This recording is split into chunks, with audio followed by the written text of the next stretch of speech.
Nous savons qu'il y a trois types d'amour. Il y a l'amour Eros, l'amour Philéo et l'amour Agapao.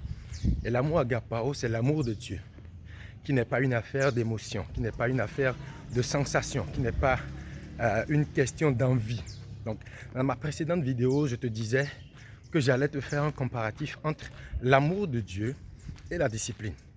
Et donc, comme je le disais, l'amour de Dieu n'est pas une question d'envie. De même, la discipline n'est pas une question d'envie. Et dans 1 Corinthiens 13, je vois quelques traits de caractère, quelques caractéristiques de l'amour qui ressemblent beaucoup en fait à celui de la discipline. On dit que l'amour est patient.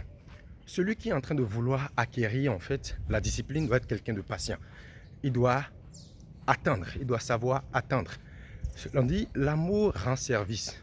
Celui qui finit par acquérir la discipline, ça va lui servir à beaucoup de choses dans sa vie. Il n'est pas jaloux. La jalousie appelle en fait à un comparatif, à comparer en fait sa vie à quelqu'un d'autre, à comparer ce qu'on a à ce que quelqu'un d'autre a. C'est ça qui appelle en fait, c'est ça qui attire en réalité c'est la jalousie.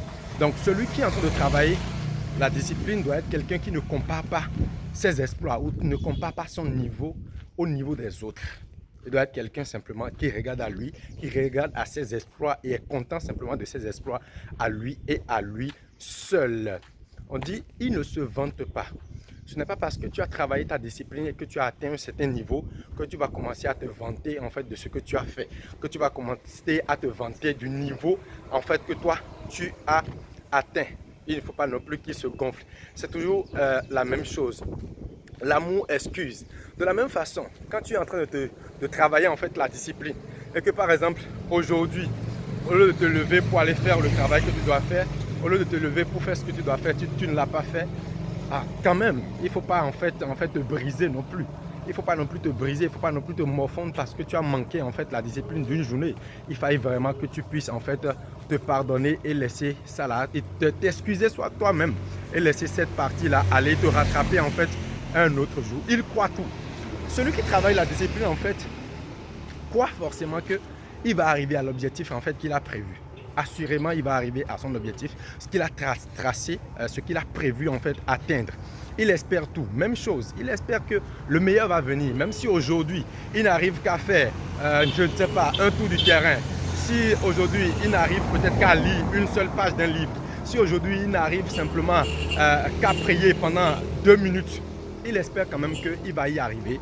Il va y arriver. Ou même quelqu'un qui travaille en fait sa voix. Il est chantrier en train de travailler sa voix. Il espère quand même qu'il va venir à un niveau où il va pouvoir faire des exploits. Il supporte tout. C'est cette partie-là qui m'intéresse beaucoup. Celui qui est en train de travailler en fait sa discipline doit tout supporter. Et principalement, je veux parler de la douleur qu'il doit supporter. Celui qui est en train de travailler sa discipline, il va sentir les douleurs au début. Ce que tu n'as pas l'habitude de faire, mais que tu commences à faire, il y aura de la douleur. Je prends mon exemple. Lorsque je dois me lever le matin, c'est compliqué. C'est pas facile d'entendre le réveil à 6 h du matin et de se réveiller rapidement, de porter sa chaussure et de sortir. Pendant qu'il fait froid, tout le monde est encore en train de dormir, mais tu vas devoir sortir. Et après, tu fais le sport une semaine, tu as très mal. De la même façon, toi qui es en train de travailler peut-être ta voix, toi qui es en train de développer une attitude donnée dans la discipline, il y a de la douleur. C'est le prix à payer en fait pour pouvoir acquérir cette discipline-là et être le meilleur, être la meilleure version de toi-même. C'est le prix à payer. Et cette partie-là, beaucoup, je dirais 99% des personnes qui vont démarrer avec toi, qui vont démarrer au même moment que toi, ne vont pas pouvoir payer le prix qu'il faut pour pouvoir acquérir la discipline.